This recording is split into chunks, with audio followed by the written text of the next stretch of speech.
Guess कीजिए, दुनिया की सबसे बड़ी रेस्टोरेंट कंपनी स्टारबक्स इंडिया में पर आउटलेट कितना सेल करती होगी, कितने रुपए का सेल करती होगी? गेस कीजिए।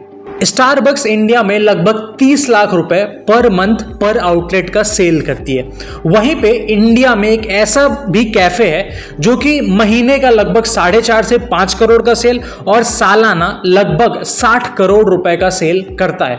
और इस रेस्टोरेंट पे डेली लगभग 7.5 से 8 हजार लोग विजिट करते हैं। आज के इस वीडियो में हम लोग बात करने वाले हैं रामेश्वरम कैफे के बारे में। वही रामेश्वरम कैफे जो कि रिसेंटली न्यूज में काफी ट्रेंड कर रहा है। तो आज के वीडियो हम लोग रामेश्वरम कैफे के बारे में बात करने वाले हैं। तो अगर आप फूड बिजनेस में या फिर रेस्टोरेंट बिजनेस में इंटरेस्ट रखते हैं तो मैं आपसे रिक्वेस्ट करूंगा कि आप इस वीडियो को पूरा एंड तक देखिए, बिकॉज इसमें ऐसी लर्निंग्स हैं जो कि आपके बिजनेस को एक नेक्स्ट लेवल पे ले जा सकती हैं। तो अगर आप इंटरेस्टेड हैं वीडियो को एंड तक देखिए, और अगर आप प्लान कर रहे हैं वीडियो को यहीं से छोड़ के जाने का तो मैं रिक्वेस्ट करूंगा कि आप अभी छोड़ के चले जाए, बिकॉज जब सीरियस लोग इस वीडियो को देखेंगे तो उनको इस वीडियो से रिजल्ट मिलेगा। तो अगर आप सीरियस हैं तो इस वीडियो को पूरा एंड तक देखिए। So without wasting any further time let's get started. तो कहानी शुरू करने से पहले हम लोग जान लेते हैं कि रामेश्वरम कैफे बेसिकली है क्या। रामेश्वरम कैफे एक premium south Indian QSR cafe है जो कि सिचुएटेड है बैंगलोर में। इसकी शुरुआत हुई थी लगभग 2021 में। राघवेंद्र राव जी और उनकी वाइफ दिव्या राघवेंद्र राव, इन्होंने मिलकर रामेश्वरम कैफे की शुरुआत की थी बैंगलोर में 2021 के अराउंड। राघवेंद्र राव जी बेसिकली पेशे से एक मैकेनिकल इंजीनियर है और लगभग 20 साल का इनका एक्सपीरियंस है फूड बिजनेस में।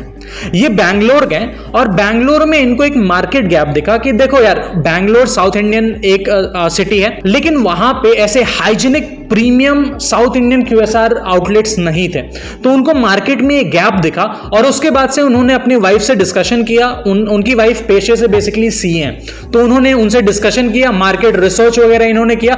तो इनको दिखा कि जो ये लोग सोच रहे हैं उसकी एक्चुअल में डिमांड है मार्केट में। तो जब उन्हें दिखा मार्केट में डिमांड भी है और जो चीज मैं देने जा रहा हूं उसका मेरे पास प्रायर एक्सपीरियंस भी है, तो इन्होंने बैंगलोर के अंदर 2021 में 2 कैफे के साथ रामेश्वरम कैफे की शुरुआत की। अब आप सोचेंगे रामेश्वरम कैफे नाम क्यों चुना गया?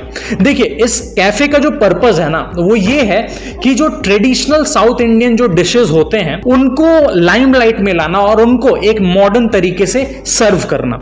और रामेश्वरम एक ऐसा नाम है जो कि अगर आप रामेश्वरम सुनेंगे तो आपके दिमाग में ऑटोमेटिकली वो कल्चरल वाइब्स, वो ट्रेडिशनल चीजें ऑटोमेटिकली आपके दिमाग में आ जाती हैं।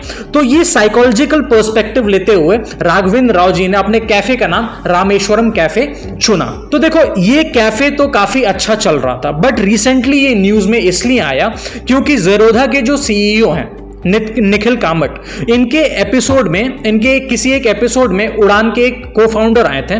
तो उन्होंने इस कैफे के बारे में बताया कि ये कैफे सालाना लगभग 60 करोड़ रुपए का रेवेन्यू करता है पर आउटलेट।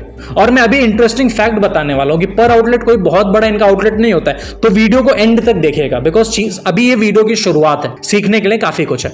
तो निखिल कामत के पॉडकास्ट में जो उड़ान के जो को-फाउंडर आए थे उन्होंने बताया कि रामेश्वरम कैफे साल का 60 करोड़ का रेवेन्यू करता है, महीने का लगभग 4.5 से 5 करोड़ का रेवेन्यू करता है, और डेली रामेश्वरम कैफे लगभग 7.5 से 8 हजार लोगों को फूड सर्व करता है। अगर फूड इंडस्ट्री का आप देखो या फिर अगर आप किसी रेस्टोरेंट बिजनेस का नॉलेज है होगा आपके पास, तो ये जो फिगर्स है ना अपने आप में बहुत बड़े फिगर्स हैं, ठीक है। और इन चीजों को अचीव करने के लिए अच्छी खासी मार्केटिंग, अच्छी खासी आपका सेटअप, काफी सारी चीजें लगती हैं। बट रामेश्वरम कैफे इन सारी चीजों पर इनका कोई बहुत बड़ा सेटअप नहीं है, इनका कोई बहुत बड़ा मार्केटिंग बजट नहीं है। तो ये चीजें ये करते कैसे हैं ये चीज हम लोग जान लेते हैं, बिकॉज इस वीडियो का मेन पर्पज ही यही है कि रामेश्वरम कैफे इतना ज्यादा रेवेन्यू करता कैसे, इतना प्रॉफिटेबल कैसे। इनका जो ग्रॉस प्रॉफिट है वो लगभग 65 से 70% का ग्रॉस प्रॉफिट है, और अगर नेट प्रॉफिट देखें तो लगभग 30 से 35%, जो कि इंडस्ट्री एवरेज है। तो अब हम लोग देखते हैं कि रामेश्वरम कैफे इतना ज्यादा पॉपुलर हुआ कैसे और इतना ज्यादा रेवेन्यू अचीव कैसे कर रहे हैं। अगर आप रेस्टोरेंट बिजनेस में हो तो यूजुअली रेस्टोरेंट्स में मेन्यू कैसा होता है? बहुत बड़ा मेन्यू होता है, ठीक है। काफी सारे आइटम्स होते हैं, अलग अलग क्यूजीन्स के आइटम्स होते हैं। अलग अलग क्यूजीन मतलब इंडियन, कॉन्टिनेंटल, चाइनीज और भी काफी, ठीक है। तो अलग अलग क्यूजिन्स होते हैं, लंबा चौड़ा मेन्यू होता है। उन मेन्यू का जो इन्वेंट्री होता है उसको मेंटेन करना अपने आप में एक बहुत ही चैलेंजिंग टास्क है किसी भी रेस्टोरेंट बिजनेस के लिए। तो अगर आप वहीं पे रामेश्वरम कैफे का देखें तो ये अपने आप को पोजीशन कैसे करते हैं, प्रीमियम साउथ इंडियन QSR यानी कि क्विक सर्विस रेस्टोरेंट। तो ये पहले ही क्लासिफाई कर देंगे भाई हम लोग प्रीमियम है, ठीक है। उसके बाद से हम लोग साउथ इंडियन बस सर्व करेंगे एंड वो भी क्विक सर्विस रेस्टोरेंट यानी कि क्विक तरीके से, मतलब जल्दी से ये आपको फूड सर्व कर देंगे। तो इनकी पोजीशनिंग बहुत क्लियर है। तो इस वजह से इनका मेन्यू जो है वो काफी कंस्ट्रेंड मेन्यू है। ये बहुत सारी चीजें अपने मेन्यू में नहीं रखते हैं। अगर आप इनका मेन्यू देखो तो इनका जो मेन्यू है काफी सिंपल और काफी ऑथेंटिक साउथ इंडियन फूड से भरा हुआ है। अगर आप इनका मेन्यू देखो तो इनके मेन्यू में है लगभग वड़ा है, इडली है, फिर डोसा वगैरह, परोठा वगैरह और भी ऐसी ऑथेंटिक साउथ इंडियन चीजें हैं। तो इनका मेन्यू सबसे पहली चीज क्या है, बहुत ही स्पेसिफिक है, बहुत ही कंसाइज मेन्यू है इनका।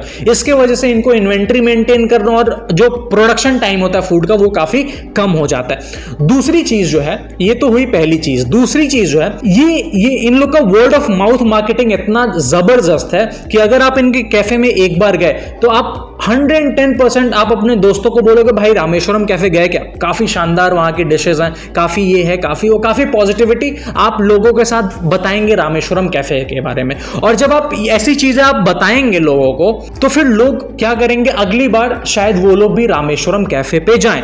और इस तरह से क्या होता है, वर्ड ऑफ माउथ की वजह से रामेश्वरम कैफे की बैंगलोर के अंदर बहुत तगड़ा पॉपुलैरिटी है। मैं काफी व्लॉग्स वगैरह भी यूट्यूब के ऊपर देख रहा था तो मुझे वहां से देखा कि मतलब लोगों में एक अलग ही तरह का क्रेज चल रहा है रामेश्वरम कैफे को लेके because of word of mouth marketing. ये थी दूसरी पॉइंट। अब वर्ड ऑफ माउथ मार्केटिंग आएगा कैसे, देखो रेस्टोरेंट बिजनेस में जो सेंटर होता है ना, लोगों को क्या चाहिए, अगर वो आपके कैफे में आए हैं तो उनको क्या चाहिए, एक अच्छा खाना, आपके स्टाफ का बिहेवियर अच्छा होना और एक ठीक ठाक एम्बियंस नहीं अच्छा तब भी चलेगा बट आपके स्टाफ का बिहेवियर, आपका फूड काफी अच्छा होना चाहिए। अगर आप रामेश्वरम कैफे के फूड के बारे में बात करो तो उनका जो प्रोसेस है वो काफी स्टैंडर्डाइज्ड प्रोसेस है, ठीक है। और उनकी जो रेसिपीज है ना वो काफी ऑथेंटिक रहती है। मतलब अगर आप मान लो इडली वड़ा खाने जा रहे हो तो इडली वड़ा का वही प्रॉपर साउथ इंडियन टेस्ट आपको मिलेगा और वो प्रॉपर टेस्ट होने की वजह से लोगों को जो टेस्ट है ना वो क्लिक कर जाता है और वो क्लिक करने की वजह से लोग बार बार उस आउटलेट पे रामेश्वरम कैफे पे विजिट करते हैं। तो इनकी जो रेसिपीज हैं वो काफी स्टैंडर्डाइज्ड हैं, टेस्ट का बार बार चेंज नहीं आता है इनके मेन्यू में और इस वजह से लोग बार बार इनके आउटलेट पे आते रहते हैं। ये थी तीसरी चीज। चौथी जो चीज है ना, ये लोग हाइपर ज्योग्राफिक कवरेज रखते हैं। हाइपर ज्योग्राफिक कवरेज का मतलब, मान लो मैं कुशीनगर में हूं, ठीक है। कुशीनगर में एक जगह है पडरौना, ठीक है।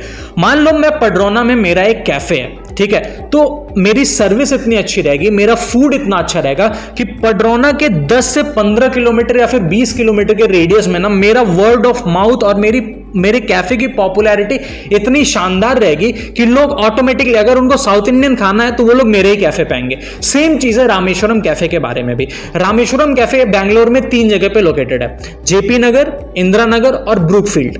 3 जगह इनका कैफे लोकेटेड है और पूरे बैंगलोर का जो मतलब जो यूथ है ना या फिर जो लोग फूडी हैं वो लोग रामेश्वरम कैफे को, जैसे ही उनके दिमाग में आता है कि भाई मुझे साउथ इंडियन खाना है, तो उनके दिमाग में ऑटोमेटिकली रामेश्वरम कैफे क्लिक हो जाता है because of their food, of their quality, of their menu. ये 3-4 चीजें जिसकी वजह से लोग इनके वहां बार बार आते हैं और ये लोग छोटे से ज्योग्राफी पे बहुत ज्यादा फोकस करते हैं बिकॉज फूड देखो क्या है, फूड एक ऐसा चीज है या फिर रेस्टोरेंट एक ऐसा चीज है जिसे आप पैन इंडिया आप नहीं कर सकते, ठीक है। अगर आपका मान लो अगर आपका रेस्टोरेंट कैफे इंदिरा नगर में लोकेटेड है, ठीक है, तो आपका टारगेट ऑडियंस कौन होगा, इंदिरा नगर से 10-20 किलोमीटर के जो रेडियस में जो लोग रहते होंगे वही आपके टारगेट ऑडियंस है बिकॉज कोई 100 किलोमीटर तो आपके वहां खाने रोज आएगा नहीं।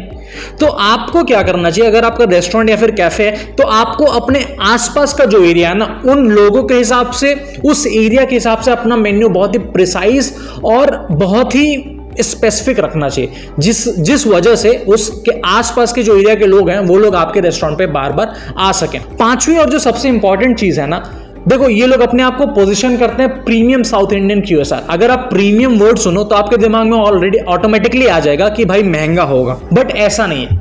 अगर मैं इनका मेन्यू स्टडी कर रहा था तो मुझे देखा इनके काफी सारे जो आइटम्स हैं वो लगभग 100 रुपए के अंदर में ही है, 100-150 के आसपास है। तो अगर बैंगलोर जैसे शहर में आप रहते हो तो 100-150 इट्स क्वाइट अफोर्डेबल, आप 100-150 का मील एक बार एंजॉय कर सकते हो। तो ये लोग अफोर्डेबल भी हैं, प्रीमियम के साथ साथ ये लोग अफोर्डेबल भी हैं और हाइजेनिक खाना भी सर्व कर रहे हैं। तो ये 4-5 चीजें जो है ना, इस वजह से ही रामेश्वरम कैफे है ये काफी ज्यादा ट्रेंड में आया और काफी ज्यादा पॉपुलर हुआ है रिसेंट टाइम्स में। एक क्विक फैक्ट मैं आपको और बता दूं कि अगर आपको अभी तक लग रहा है कि रामेश्वरम कैफे बहुत हाई एंड कैफे होगा, बहुत बड़ा होगा, उनकी स्टाफ उनके वहां जो स्टाफ होगा वो भी वेल एजुकेटेड, वेल ट्रेंड होगा, बट ऐसा नहीं है। रामेश्वरम कैफे का एक आउटलेट लगभग 10x10 या फिर 10x15 का होता है, यानी कि 100 से 150 स्क्वायर फीट में इनका एक कैफे होता है और उसी में ये लोग अपने मेन्यू को, अपने आइटम्स को सर्व करते हैं। तो छोटा सा कैफे है, कैफे को मैनेज करना आसान है, क्वालिटी मेंटेन हो जाती है, अफोर्डेबिलिटी रहती है और इन्हीं 3-4 चीजों की वजह से रामेश्वरम कैफे काफी ज्यादा ट्रेंड में आया है रिसेंटली। एक चीज और मैं आपको इंटरेस्टिंग बता दूं इनके मेन्यू के बारे में। अगर आप इनका मेन्यू देखोगे, आप गूगल के ऊपर सर्च कर लेना रामेश्वरम कैफे मेन्यू, तो आपको जो इनका मेन्यू दिखेगा ना वो दिखेगा काफी टाइम कंस्ट्रेंट मेन्यू है। मतलब अगर आप उनका पहला आइटम देखो तो 6:30 AM to 11:30 AM और उसके बाद से 4 बजे से रात के 1 बजे तक। तो मतलब लोगों को यह भी लगता हो कि भाई अगर मुझे ये चीज खाना है ना तो इस टाइम पे मुझे रामेश्वरम कैफे पे जाना चाहिए। और पता नहीं क्यों मुझे ऐसा लगता है कि ये टाइम कंस्ट्रेंट मेन्यू होने की वजह से भी लोगों का रश इस आउटलेट पे काफी ज्यादा होगा। It's my personal opinion, because मुझे लगता है कहीं ना कहीं ये कोई ना कोई साइकोलॉजिकल इंपैक्ट डालता होगा माइंड में, और मेन्यू देख के मुझे भी ऐसा लग रहा है। मान लो अगर मुझे प्लेन डोसा खाना है तो मुझे सुबह 6:30 से और रात के 1 बजे तक मुझे कभी भी मिल जाएगा, तो इतना मैं श्योर हूं। बट वहीं मुझे अगर केरला परोठा खाना है तो मुझे 12 बजे के बाद ही मिलेगा। और वहीं पे अगर आप देख लो, अगर मान लो मुझे लेमन राइस खाने का मन है तो अगर मुझे लेमन राइस रामेश्वरम कैफे पे खाना है तो वो बस 12 से 3 के बीच में मिलेगा। सेम अगर आपको कर्ड राइस खाना है वो भी 12 से 3 के बीच में मिलेगा। तो अगर ऐसी कोई चीज खानी है जो कि बस उसी स्पेसिफिक टाइम फ्रेम में मिलेगा तो मैं साइकोलॉजिकली प्रिपेयर्ड रहूंगा कि भाई अगर मुझे ये चीज खानी है तो रामेश्वरम कैफे पे इस टाइम पे ही बस मिलेगा। तो इस वजह से रश थोड़ा और बढ़ जाता होगा। तो ये कुछ चीजें थी जो कि मैंने जब रामेश्वरम कैफे के बारे में पढ़ा, उसके बारे में रिसर्च किया तो मुझे पता चला। और ये चीजें काफी इंटरेस्टिंग है बिकॉज 10x10 के आउटलेट से या फिर 10x15 के आउटलेट से और इतना ज्यादा रेवेन्यू करना, इतना हाई फुटफॉल होना अपने आप में एक बहुत ही रिमार्केबल चीज है। तो अगर आपका रेस्टोरेंट है या फिर आप फूड बिजनेस में इंटरेस्ट रखते हो तो आपके लिए अब इससे लर्निंग से हो सकती हैं। आप क्या क्या चीजें इससे सीख सकते हो। सबसे पहली लर्निंग जो कि मेरे हिसाब से आपको आना चाहिए और अगर आपका रेस्टोरेंट बिजनेस है तो उसमें इंप्लीमेंट करना चाहिए, वो ये है कि have a very constraint and specific menu. बहुत ही लंबा चौड़ा मेन्यू मत रखो। अगर आप रामेश्वरम कैफे का मेन्यू देखो तो मुश्किल से इसमें 25 से 30 आइटम है। तो 25 से 30 आइटम जब रहेंगे तो उसको मैनेज करना, उसको चलाना काफी आसान रहेगा। फिर उसमें फूड वेस्टेज भी आपका कम रहेगा, तो काफी सारी बेनिफिट्स रहेंगे। दूसरा जो लर्निंग है रामेश्वरम कैफे में वो ये है कि आप क्वालिटी और प्रोडक्ट इतना शानदार दो कि लोग आपके प्रोडक्ट के, आपके कैफे के, आपके रेस्टोरेंट के फैन हो जाएं। ये चीजें कैसे होंगी जब आप उनको एक अफोर्डेबल प्राइस पे एक अनएक्सपेक्टेड चीज ऑफर करोगे। अनएक्सपेक्टेड चीज यानी कि मान लो आपके मेन्यू में है पनीर टिक्का सैंडविच।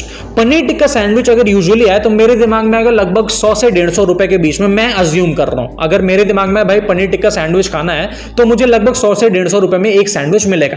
वहीं पे अगर आपका रेस्टोरेंट या फिर कैफे है, अगर वही चीज और वही टेस्ट आप 60-70 रुपए में डिलीवर कर दो तो वो तो लोगों के लिए एक वाव फैक्टर हो गया ना कि भाई 50-60 रुपए में पनीर टिक्का सैंडविच मस्त मिल रहा है, खा लेंगे।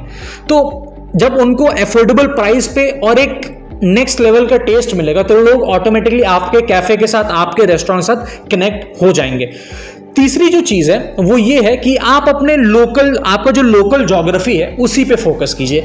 आजकल के टाइम में जब से ये जोमेटो, स्विगी वगैरह आए हैं तो लोग काफी ज्यादा सोचते हैं कि मैं स्विगी पे डिलीवरी यहां से वहां करवा देता हूं। बट अगर आप रामेश्वरम कैफे का देखें तो ये लोग सबसे ज्यादा डाइन इन पे रिलाई करते हैं। ये लोग डिलीवरीज नहीं करते हैं। ये लोग ना जोमेटो पे अवेलेबल है ना कहीं। अगर अवेलेबल भी हैं लोग तो डिलीवरी नहीं करते हैं।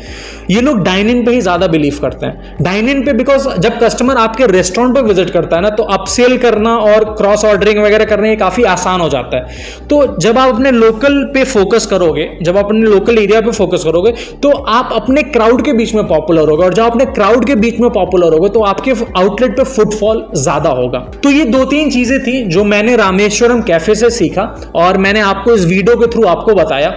अगर आपको ये वीडियो अच्छा लगा तो मैं आपसे एक्सपेक्ट करूंगा आप इस वीडियो को लाइक कर दीजिए। अगर आपको कुछ मिसिंग आउट लगा या फिर आपको लगा कि कुछ छूट गया इसमें या फिर कुछ गलती हुई मुझसे, इस वीडियो को डिसलाइक कीजिए, कमेंट सेक्शन में मेंशन कीजिए कि क्या गलती हुई मुझसे और क्या मुझे इंप्रूव करना चाहिए। अगर आप चैनल पे नए हो तो चैनल को सब्सक्राइब कीजिए और बेल नोटिफिकेशन आइकन को प्रेस कर दीजिएगा ताकि आगे आने वाले समय में इस चैनल से जो भी वीडियोस हो आपको पता चल जाए। अगर आपको ये वीडियो अच्छा लगा और आपका कोई फ्रेंड या फिर नोन वन अगर फूड बिजनेस में या फिर कोई रेस्टोरेंट बिजनेस में, उनके साथ ये वीडियो शेयर कीजिए ताकि वो भी ये लर्निंग्स अपने कैफे अपने बिजनेस में इंप्लीमेंट कर सकें। So this was all for today. मिलते हैं अगले किसी नए एजुकेटिव, इंफॉर्मेटिव और बिजनेस वीडियो के साथ। Till then bye bye, take care.